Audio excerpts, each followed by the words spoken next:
Well, it's 101, so we can start. Yeah, all right. Good. Here we are.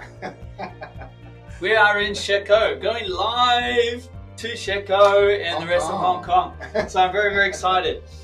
So thank you very much for joining the show today. As you know, I'm a holistic personal trainer, and I love being able to find out little hacks, little bits and pieces, little tools and insights that I can actually incorporate into my life to lower the stress levels on my life, which is why I have the amazing Lachlan Campbell on the show today.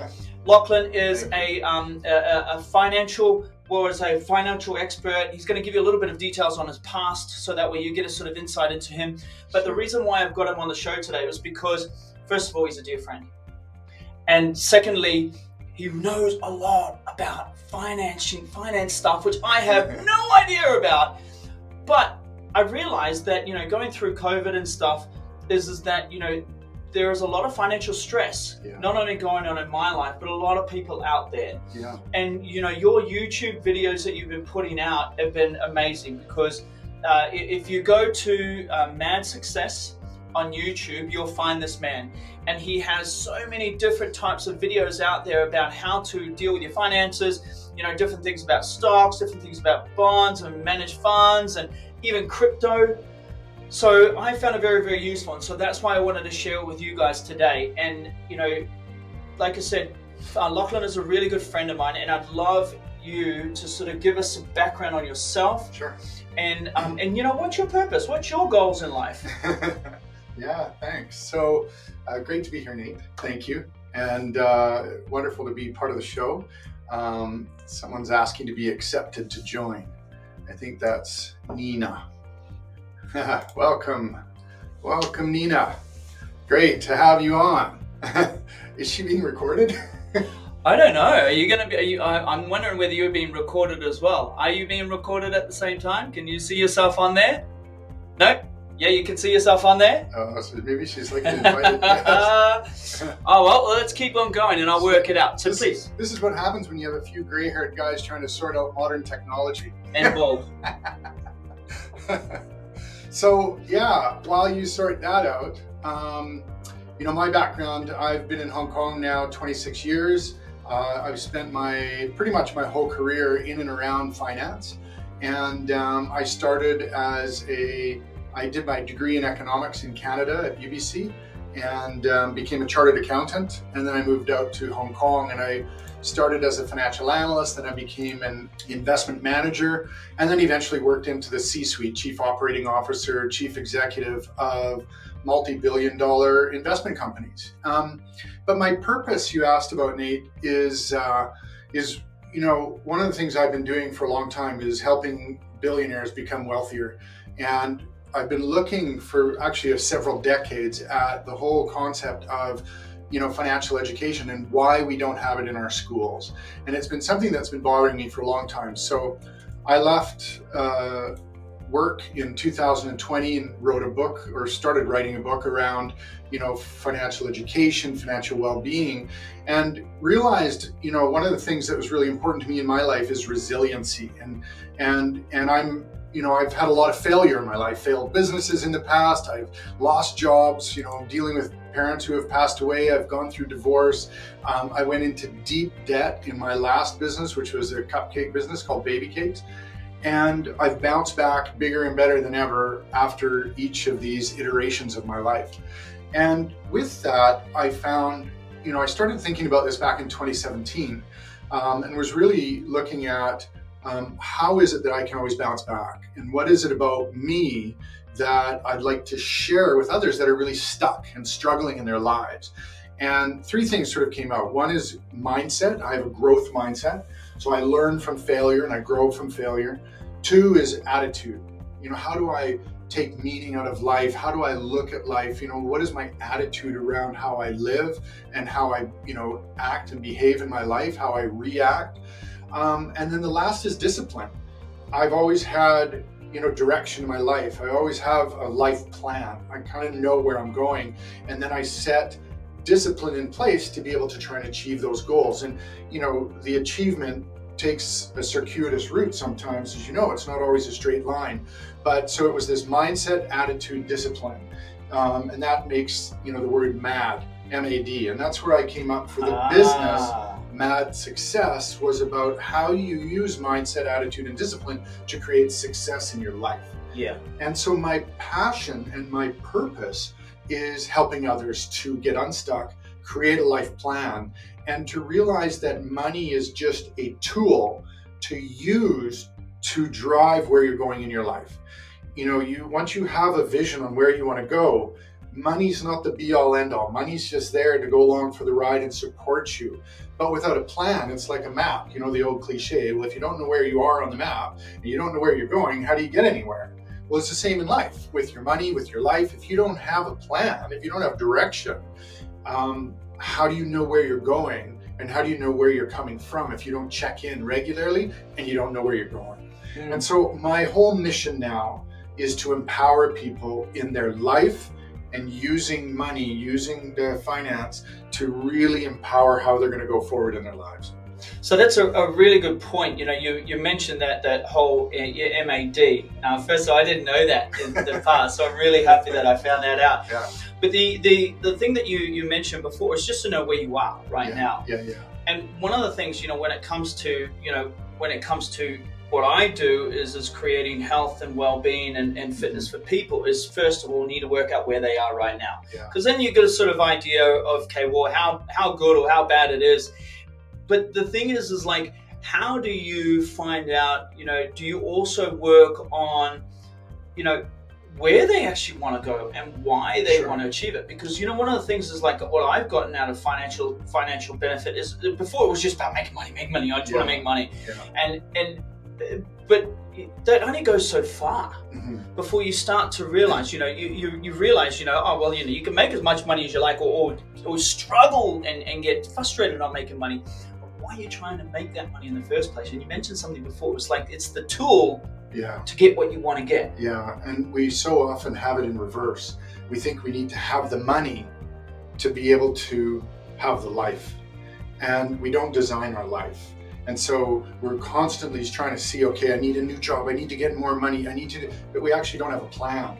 We don't have a plan, and because we don't have a plan, we aren't purposeful with our money, right? We don't know our money buckets, for example, and this is something we can talk about a bit later, but what money do you need for the next 6 months, and how are you managing that? What money do you need for 6 to 12, 24 months, and how do you manage that? What money do you need, say, for 5 years and longer, and how are you managing that? And what are the outcomes that you're achieving with those different time frames? Like, maybe I'm saving for the down payment of a home in 3 years' time. So do I want to have that money invested in the stock market, for example? And what if the stock market crashes like it is right now?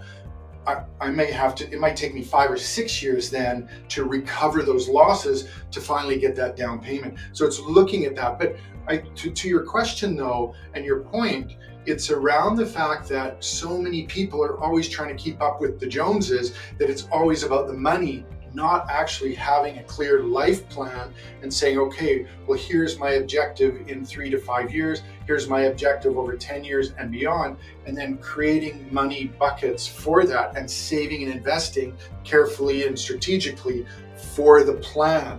Instead, it's always about chasing the dollar. And that's what I see, and that's where it comes into financial stress. People stress out because they never have enough, And then the flip side of it is, everyone wants gratification today.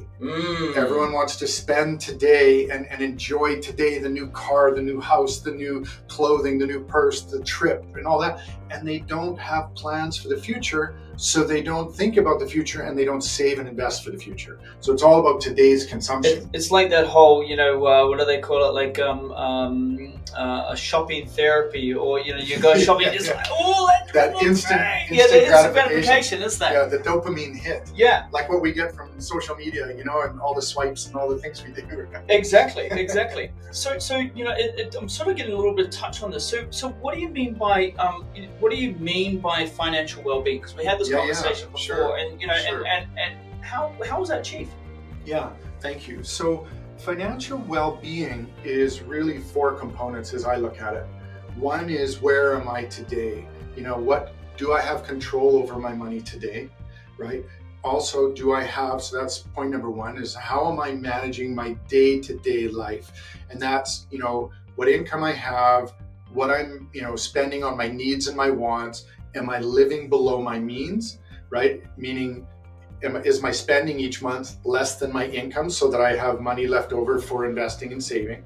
And how do I look at that? So the way I plan for my immediate needs is I pay myself first. So whether that's paying off debt and saving for investment, I always build that in as a need, as a must-have up front. And then I look at my needs. So the 5 big needs are, if I can remember this, it's housing, clothing, transportation, medical, and food. Yeah. So those are the big ones. I knew that one. Yeah, he knew it. So those are the big ones. Those are your needs. Anything outside of that, except maybe education. Sometimes we have to pay for education, and it's necessary. It can't be delayed. But otherwise, those are the big needs. Everything else, your double shot latte and the trip over there and scuba diving on the weekend or whatever your thing is, those are your wants. And so if you're spending beyond your monthly income, it means you need to be cutting back on your wants so that you can start reducing your financial stress. So point number one was around, controlling your money today and that kind of day-to-day flow of what is going out versus what is coming in. Yeah. The second one is preparing for an emergency, right? Preparing for the unexpected. So if you're an employee, you will want to look at having a 3 to 6 month emergency fund. If you're self-employed, and I just put a video out on this, and my YouTube channel, Nate so kindly plugged, is called the Mad Success Channel. It's not just Mad Success, there's some other guy in Eastern Europe that is Mad Success. Anyway, second one is preparing for the unexpected. So if you are a employee, you want to have a 6-month emergency fund. And I say 6 months because you look at the pandemic and how many people were unemployed for longer than 3 to 6 months. A lot, right? And just going to the point of financial stress again, the number one cause of stress in people's lives and mental health problems now is money, is financial stress. And that's been a pandemic problem because of job losses, business closures, reduced pay, reduced contracts, reduced days at work, all of these things that have impacted people's lives has created more financial stress. Yeah. So it's preparing for that unexpected moment. Now, if you're a freelancer or you're a gig worker or independent contractor, it's what I call your 6-month gig gap life fund, or what I call must-have money, because you're living off your savings between each gig. The money comes in and then you start living off that, especially if you don't have other savings and investment that you can draw from. You want to be creating what I call this life fund to cover this gig gap, the gap between each contract that you have. And so that's number 2. Number 3 then is around, financial wellness means also you want to have freedom of choice in your life, right? So you want to be able to be free to choose how you live. You want to have enough savings and investment that you can say, you know what? I want to take 3 months off work, or I want to, work for myself, or I want to be able to go and have that trip without worrying that you're stressing yourself by doing that. And you're in a financially stable and financially comfortable position so you can do that. And then the last thing is around your future, is how prepared are you for your future? And if you don't have a life plan, then how do you know what you're saving and investing for in terms of the long term? Where you want to live, how you want to live, how you want to be living, what does retirement look like, and anything else in terms of how you design your life. You've got to be thinking about the future. Even if you're 22, 25 years old and you just started working and you've got 40 years or 30 years of work in front of you as you choose, but it's designing that future. And the sooner you can start thinking about what is my life plan, and the funny thing is, a lot of people go, I'm not a planner. I don't want to think beyond this week. In fact, frankly, I'm just thinking today, right? And so people don't plan. So, we put on weight, we get into debt, we get mentally stressed for different areas in our lives. We have trouble in our relationships because we're not looking long term. We're not thinking about our own well-being holistically for more than just what's immediately in front of us. Yeah, and that's a really good point, because the thing is like now you have more people in your life. It's not just you.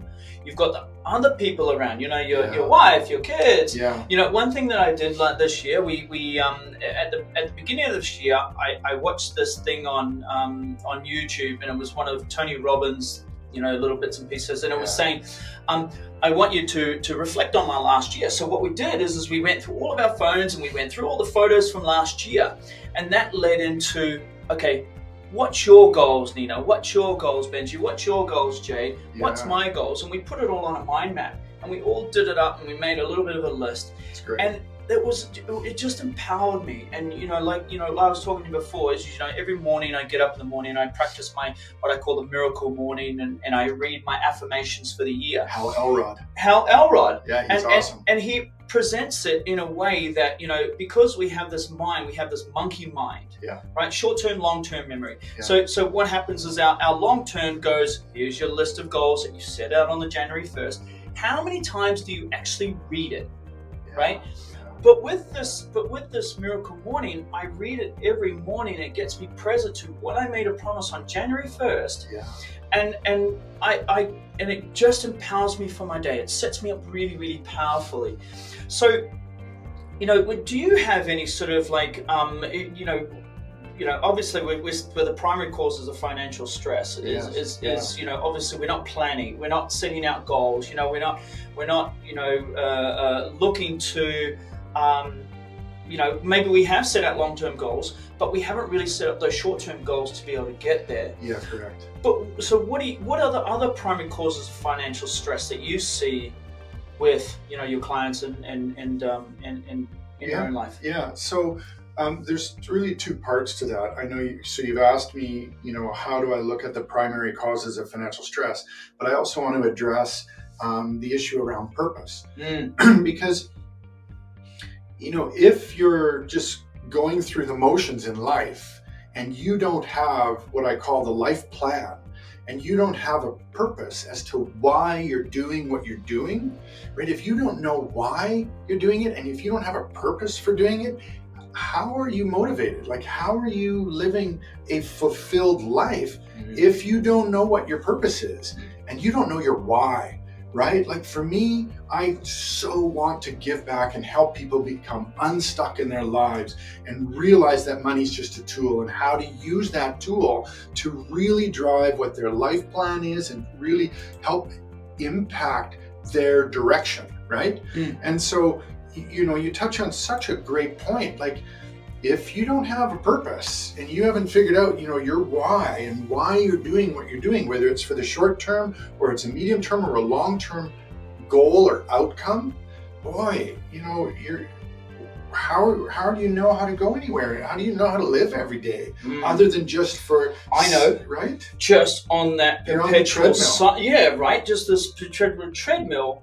And this pandemic has been one of those things that, people have been saying to me, we can't even get a concept of when things happened over the last 2 years because no one's been on holiday. Yeah. And so, and we were talking before we came on live, we were talking about the clashes couples are having, families are having by being cooped up at home and not having dealt with their own stuff in their life prior to those stresses, right? So you asked about the primary causes of financial stress. Look, it goes back to those four things. How are you living on a day-to-day basis? Are you spending beyond your means? That causes stress, because if you're spending more than what you make as income, you're going into debt or you're burning through savings if you had some. And that is stressful, especially if you're going into more debt. If you had college debt, if you have a mortgage for your home, and then maybe you have debt for a car or two if you're married, and say you're in North America or Europe, and places like North America, you don't see it as much over here in Hong Kong, but they have buy now, pay in 3 years for the new sofa, for the stereo equipment, right? You can get a car with no money down for 3 years, right? And all of a sudden that payment kicks in and you forgot about it, 36 months later. Talk about stress. Yeah. So financial stress is about your holistic view of how you manage your short-term, immediate, short-term, medium-term, and long-term money. And what is your plan in your life? And then what is your financial plan to go with that? And if you're mismanaging, that's where the stress comes in. But other people aren't mismanaging. And I know here in Hong Kong, for example, young couples maybe living with mom and dad and brothers and sisters and their own kids all in the same home. And maybe it's 800 square feet. And while they're saving money, there's major stress around how do they pay for things. And if in Asia and in the West, one of the biggest problems with money is people don't talk about money together. Husbands and wives, friends, parents and children, they don't talk about money. Our cultures, Asian and Western, we don't talk about money. Yeah. It's taboo. Why do you think that is? I think it's historic. People were just so secretive with their money. People didn't want to get robbed or didn't want people to know they had so much. It's a really good question, because my dad spoke with me about money, because he ended up making me the executor on the will, and I was doing accounting and those things. So he opened up and knew that I knew about money, but your average person doesn't. I don't want to tell you how much I make. You don't tell me how much you make. But why? Why does it matter? Why not talk about it openly and talk about your stresses, right? But going back to financial stress, it's really about how you manage those 4 buckets that we talked about. Yep. And do you have emergency fund money, in case you lost your job, or that life fund that in case as a self-employed person, you told me you were shut down 10 months out of 2 years as a gym owner. Crazy. Right? That is hugely financially stressful. Oh. Right? You don't have any income coming in, and it's so uncertain. So this uncertainty in our lives is what we need to plan for. Yeah. And that's why I put out my latest video was around uncertainty for those who are self-employed and how to deal with that. Watch that video. Please. So we talked about a little bit about the pandemic and how it's affected people's financial wealth. Obviously, we talked about low hours, low people having to take pay cuts or even losing their jobs. Yeah. I know there's many people in Hong Kong that have expats that I know that have left because they've lost their job, or they're just sick and tired of all this sort of stuff. So is there any others that sort of been impacting those financial stress and what do you sort of see as the solutions? And I know that we're just to be out there. We're not going to give advice here. Yeah, All we're looking to do is give you areas to look at, so that way you alleviate some of that stress, not only financially, but like I said, financial really does affect our emotional, our mental, and our also physiological stress. I mean, I've seen people gain 10 kilos over this period of time. Yeah. Look. Totally guilty. I still recognize you, man. But I've seen people that I've gone, oh my god, I don't even recognize you. Yeah. So what are the sort of what have you seen sort of the impacts on people's health from the pandemic? Yeah, so great question. It's and what's ended up happening is the pandemic has rolled into. Now we have a stock market crash, right? We have incredible rising inflation, rising interest rates that are just compounding the problem. But in a lot of the research I've read from mental health institutes in Canada, the US, UK, and elsewhere, financial stress has now become the #1 cause of stress, anxiety, and depression in the mental health bucket. And then you compound on that, getting out of shape because the gyms have been shut down for so long and we've been locked at home, and a lot of people don't have the room or the capacity to have fitness equipment at home. Prior to the lockdown, they didn't even think about it, and because they were going to the gym regularly or going for walks or whatever they did, and that added massive stress. But the financial stress component was really what I mentioned before, around lost jobs, around reduced hours of work, around reduced salary, no bonuses, right? People being forced into their homes, and then because of that, they couldn't do sales. Lots of salespeople were impacted. Yeah. Even for me, I ended up leaving, the job where I was chief executive back in late 2020, because I had a regional role around Asia, and we couldn't go and meet our clients, and the owner was hemorrhaging cash, and so we had to let go, all these people we had hired in the last 12 months. And I, worked with the owner, and I even agreed myself to leave the company because he just couldn't afford it at the time. And so it's created stress for all sorts of people, but it was really around all those things I've mentioned. So in terms of what can you do? Well, if you don't have income, it's obviously, if you're looking for work, it's getting back to work.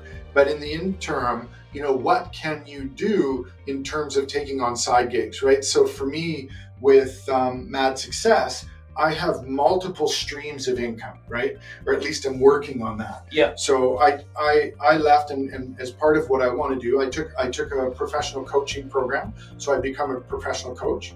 I also now am looking at putting together corporate financial well-being programs. I also get paid for certain writing that I do.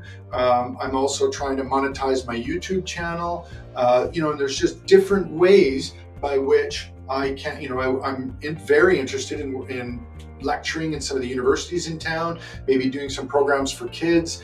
And you also have some clients as well that you. I have direct coaching clients. Yeah. So I do one-on-one financial and life success coaching and executive coaching, that kind of stuff. But most of the people I coach are around money mindset. And a lot of people, this is where financial stress can come in as well, is a lot of people grew up in a home where they didn't talk about money, but money was really scarce. And so they saw how stressed their parents were, and they've taken on that scarcity mindset for themselves. And so as a result, they grow up and they mismanage money because their parents mismanaged money, and they didn't learn good habits. Yeah, I hope that's answered your question. Yeah, you've just pinpointed a few things in my own past as well. And you there's one thing you mentioned. It was like that scarcity money mindset. How do you go from scarcity money mindset to that abundant money mindset without blowing the bank? Yeah. So for me, it's about coaching, and I've helped a number of people, quite a few people actually, to really come to terms with how they learned about money in the past, and how they're using money today. But some shortcuts basically are, look, you've got to look at immediately. You can take on an app. For example, there's a couple of budgeting apps. One that I use is called Buddy, Buddy, and another good one is Mint. And they have a free version that are very good. And the Buddy app I use regularly, and I just I've been tracking for a long time. I track my daily spending. I know what my income is, and I track my daily spending. And at the end of the month, I look at it and make sure, like right now, definitely my expenses are more than my income, because I'm building a new business. But when I was an employee, I would always look, and my wife was better at it than I am.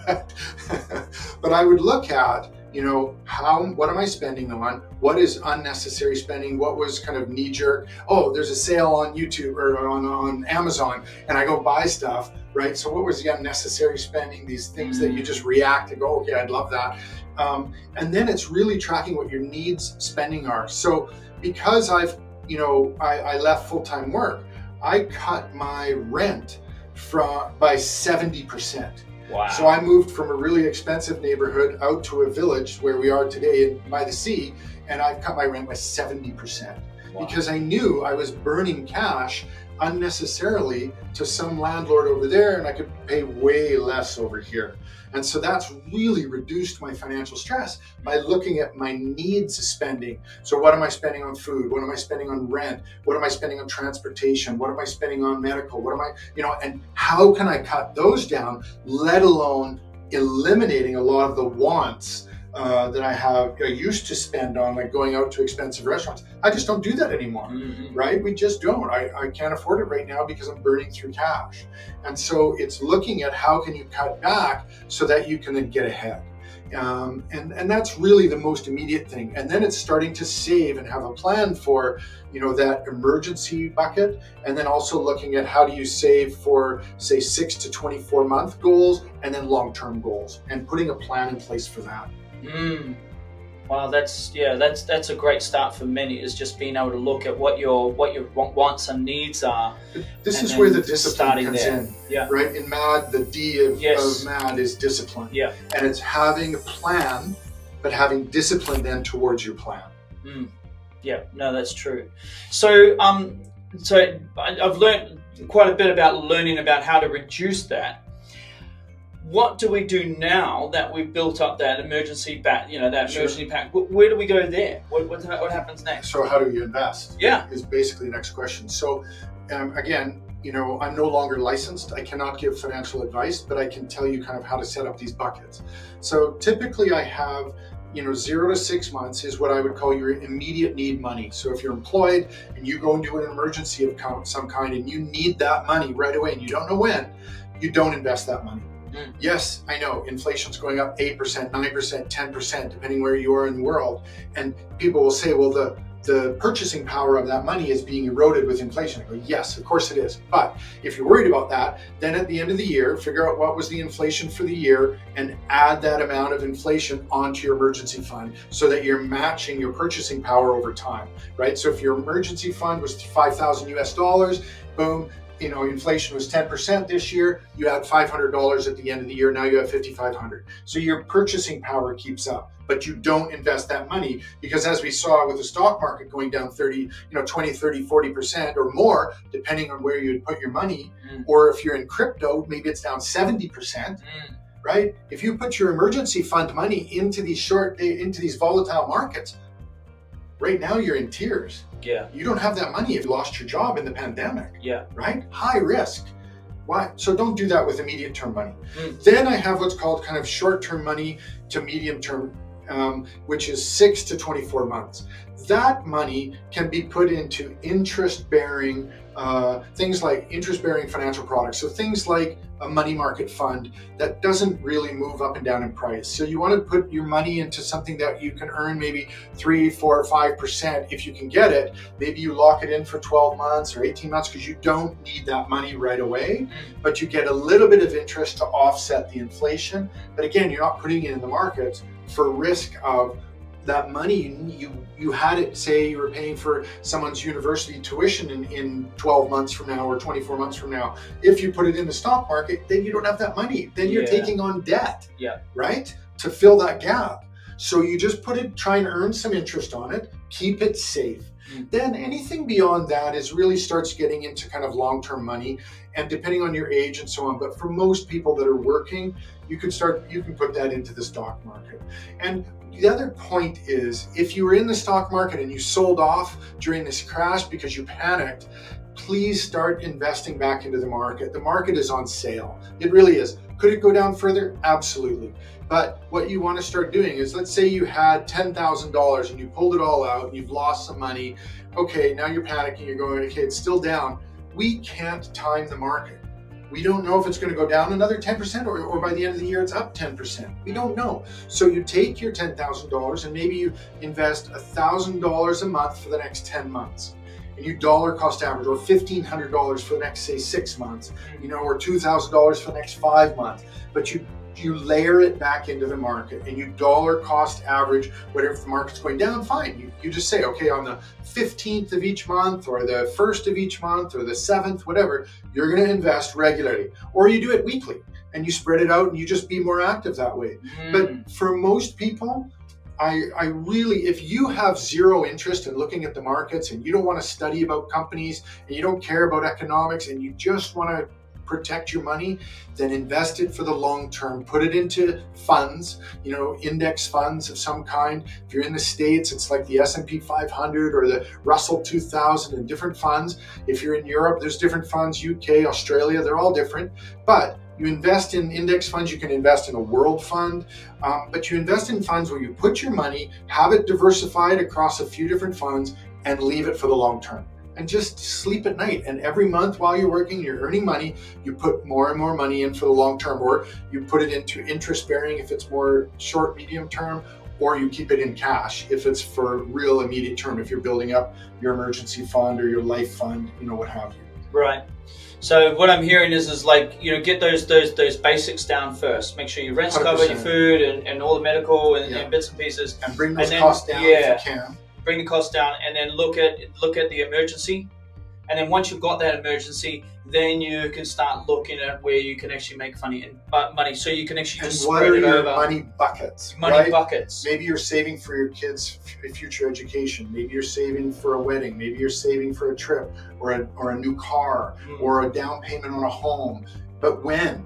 Is that 2 years out, 3 years out, 5 years out? Because that'll determine how you should be managing that money and should it be invested or not in the markets, right? Wow. Crypto note, it's so speculative. Next week, I've got a note coming out on Ethereum and why I think it's an interesting one to look at to invest in for long term. But please don't speculate with your money. If you only have a small bucket of money, please put it into the markets wisely, in funds, for the long term. Please don't speculate. This whole get rich quick mentality of young people is foolish in my opinion. And it's a mistake. It really is. If you have money, you're okay to lose. Like you can see, crypto's down 70% in many cases, and you panic and sell out. Well, you've lost that money. If you don't stay invested, then you've really lost that money.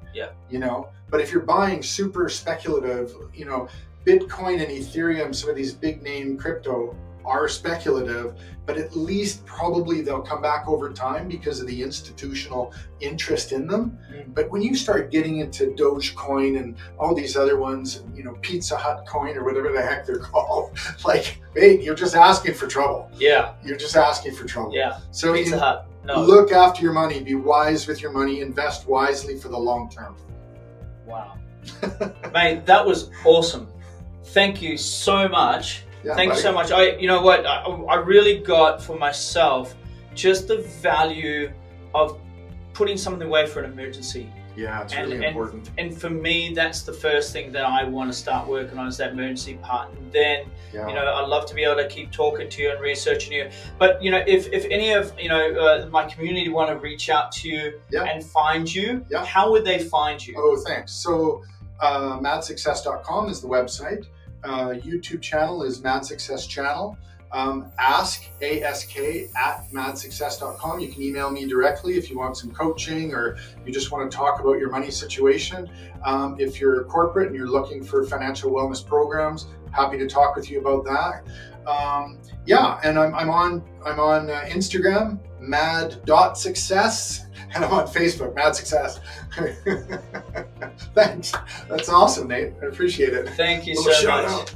So for everyone out there, please make sure that you keep watching, and if you need anything from this beautiful man, please reach out either through me, or you can reach out to mad.success or Mad Success or Lachlan Campbell. I'm sure any of those things will work on social media. Exactly. And you might even find him on the beach in Sheko. And find him, sign up for the EPT programs online.